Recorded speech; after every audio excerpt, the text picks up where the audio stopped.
Now let's suppose that we want to create a dictionary from a sequence. Okay, so you have two sequences. Okay, of course, they have to be of the same length. Then you want to take the first value from one sequence, the first value from the second sequence, and then make them into a key value pair, and repeat that for the rest of the elements in the two sequences and make them into a dictionary. Okay, so how do we, I mean, this is a very useful and often used way of creating a dictionary and using the dictionary for data manipulation. So it's a very important concept of our ability to create a dictionary from two sequences. Okay, so let's create two sequences first. So we have X, A, B, C, and D. So we have a tuple here, X, okay, and then say range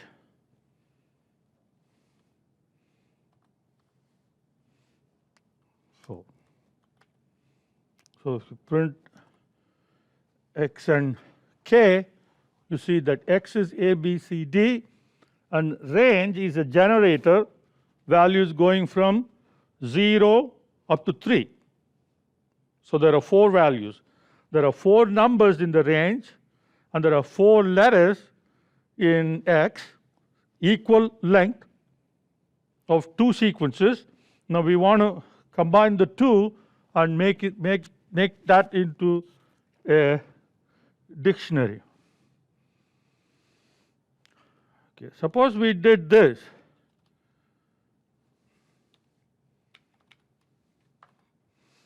Okay, X and K.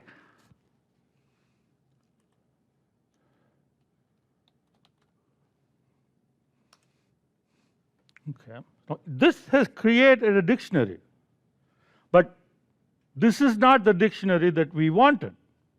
What this has done is it's taken all of X, okay, made all of X into a key, and then it took all of K, which is range 0, 4, and made that into your value.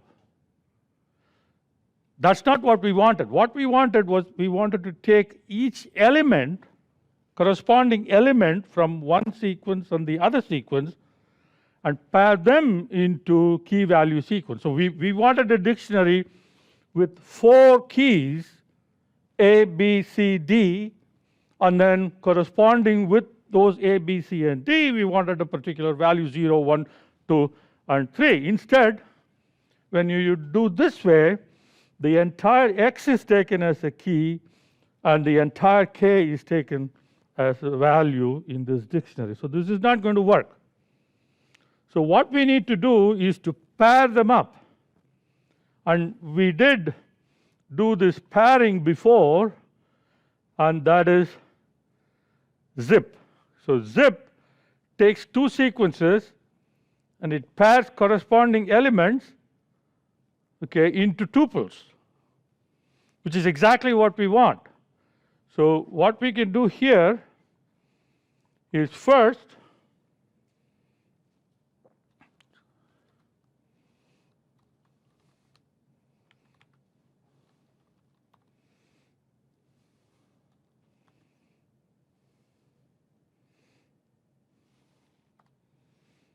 okay.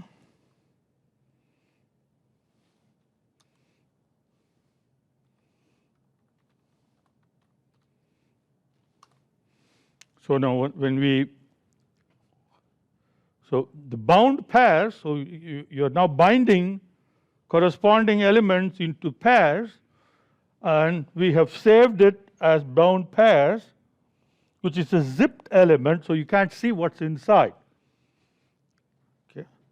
Now, if we use this to create a dictionary and we use the function dict,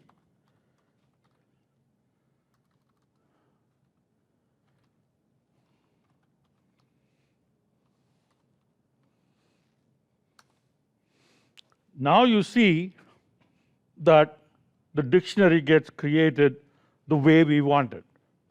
So we have to, when you have two sequences and we want to create a dictionary by pairing each corresponding elements, you have to first zip them up and then you create a dictionary. Of course, you don't have to create separate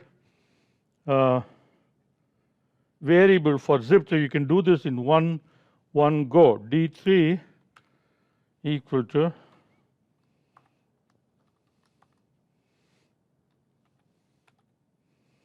okay, so